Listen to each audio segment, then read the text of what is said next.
Hey y'all, I'm super excited because it's the weekend and I love weekends. So here I am in my kitchen and right now it's Saturday, so we know Friday was Good Friday, tomorrow Sunday is Easter Sunday, so everyone kind of knows that, but what people don't know is there's another holiday that happens on Tuesday, completely unrelated to these, but also very important. It is a day that happens every April the 22nd, and it's called Earth Day. It's a day that's supposed to celebrate environmental protection, environmental friendly practices. Just to clarify, that doesn't mean that Earth Day is the only day that we have to care about environmental protection. Environmental protection, environment is all very important, so it happens all the time. This is just a day to celebrate all the advances we've had, and also to remind us of the improvement that has yet to come. So, for this holiday, Earth Day, I'm gonna be teaching you how to make sapling cupcakes. They're really cute, they look actually like little plants. I haven't made them yet, so I'm guessing. But yeah, so I hope you enjoyed this video, I hope you like the saplings, and I hope you have a good day! Woo! So first we're gonna make the cake part of our cupcake. Basically you can use any cake recipe you want, it can be any flavor. Here I'm gonna use chocolate just because this is supposed to be the dirt of our cupcakes. So chocolate is brown, dirt is brown, so they're both brown, and I guess this is a good idea. But it doesn't really matter because we're gonna cover it with chocolate frosting and crushed Oreo later anyway. So you're not gonna be able to see the inside, no one's gonna be able to see the inside until they eat it. I'm just gonna use this recipe. This recipe that I'm using is actually Ina Garten's recipe from the Food Network website, so you can go check that out yourself. You can use any recipe you want. This is just a suggestion because I love this recipe. So let's get started. First, let me go over the ingredients. We need 1 3/4 cups of all-purpose flour, 2 cups of sugar, 3/4 cups of cocoa powder, 2 teaspoons of baking soda, 1 teaspoon of baking powder, 1 teaspoon of salt, 1 cup of buttermilk. But here instead I used ½ cup of milk mixed with ½ cup of heavy cream because I don't have buttermilk. We need ½ cup of vegetable oil, 2 large eggs at room temperature, 1 teaspoon of vanilla extract, and we also need 1 cup of freshly brewed hot coffee, which I don't have with me now because it would be cold. So I suggest you have that ready last. To begin, I'm going to take my mixer bowl and I'm going to put all the dry ingredients into it. I'm not going to bother sifting because we're going to be mixing it up a lot first, and I feel like that's going to clump it all back up, so I'm just going to pour it all in. Our flour, our sugar, our cocoa powder. I use Dutch process because I like it darker, so yeah, you can use any kind of good cocoa powder you want. Oh god, that cocoa powder got in my nose. Our baking soda, and our baking powder, and of course our salt. So we're just gonna take this, all of it, and go ahead, use our paddle attachment on our mixer, and just mix it up on low speed. Meanwhile, I'm gonna take my milk, and pour in my vegetable oil, my vanilla extract, and I'm gonna crack in my eggs.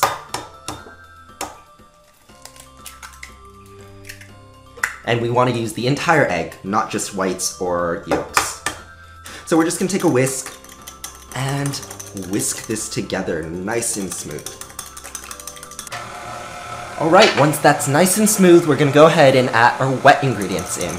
Notice at this point I still haven't put the coffee in, so it's all the wet ingredients minus the coffee.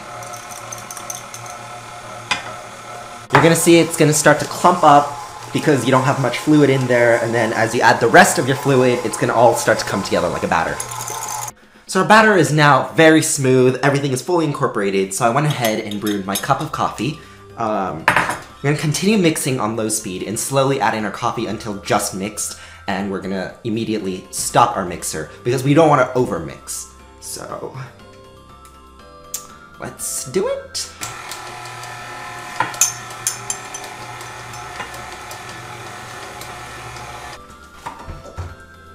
And I'm gonna go ahead and scrape down the sides because it's actually sticking to the sides a lot.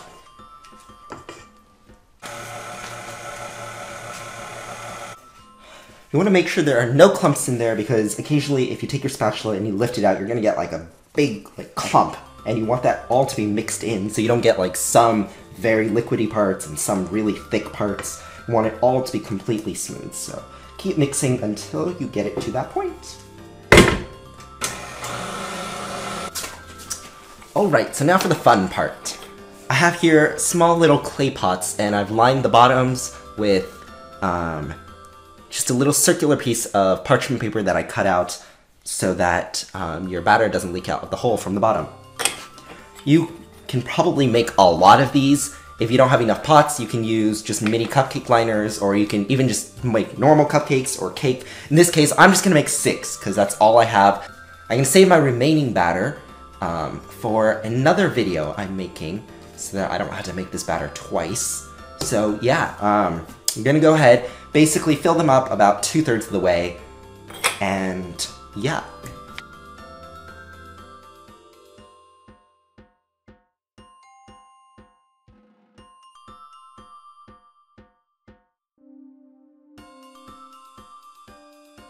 We're going to preheat our oven to 350 degrees Fahrenheit, and I'm not sure how long it's going to bake yet because it's been a while since I've made cakes of this size, so I'll let you know when they're done.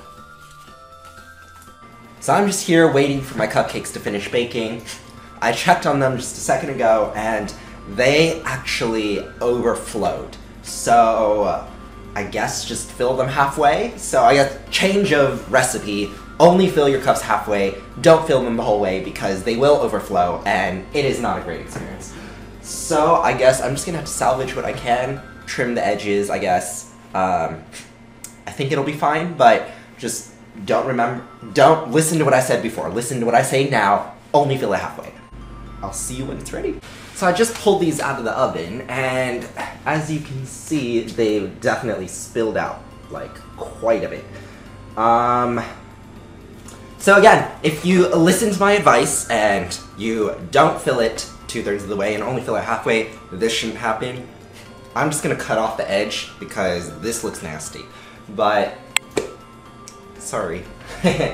Anyway, we need to wait for that to cool. But while we do that, we're gonna make our buttercream and our topping. Here I have buttercream. Ideally, we would use chocolate buttercream, but I'm not gonna make a bunch of buttercream right now just for these 6 cupcakes, and I found this that I made a few days ago, so I'm just gonna use this. I'm gonna link you to my buttercream recipe. It's in another video. I'll link the link somewhere here. If you want to make it chocolate, all you really need to do is sift in a little bit of cocoa powder.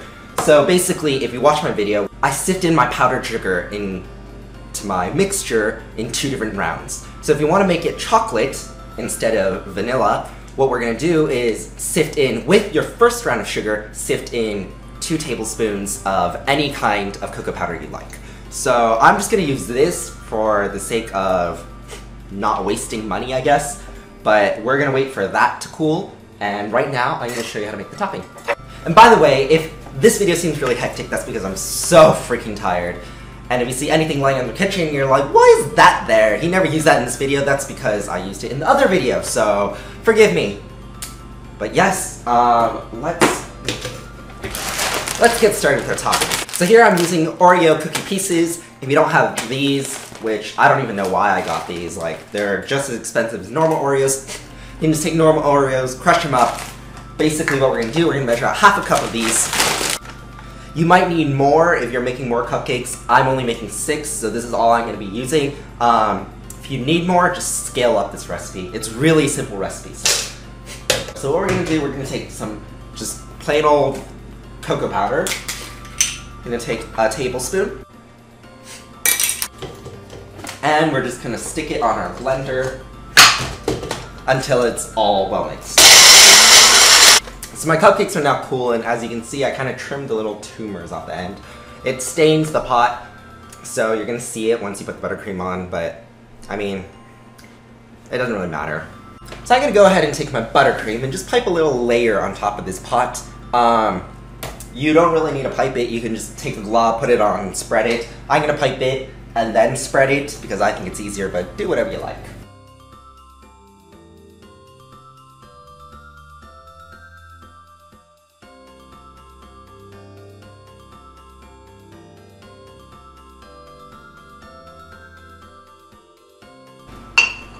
gonna put them on my plate here, just like this. But I'm just gonna take this Oreo stuff and sift it over my cupcake. And I know these cupcakes are like huge mounds on top. I mean, normally you're not gonna want that. Again, I overfilled. But it still looks fine. And now we want to take a toothpick, and over our pot we're just gonna stick it straight through the center. Just like that. I just took a little bit of mint off of my mint plant back there, washed it up, and we're just gonna stick this mint into that hole we just created, and then with the toothpick, kind of fill that hole back in so it stays. So there we have it, our little cupcake. It's nice and cute. It looks like a little sapling. Of course, we have some stains on the side. You can still kind of see the frosting, but whatever. It looks cute. So there we have it, our sapling. I hope you enjoyed this video. If you did, give it a big thumbs up, subscribe, and share. Goodbye.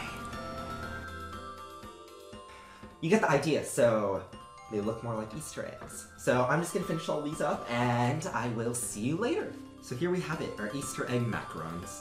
As you can see, I just piped whatever designs I like. Some of them are a bit messy.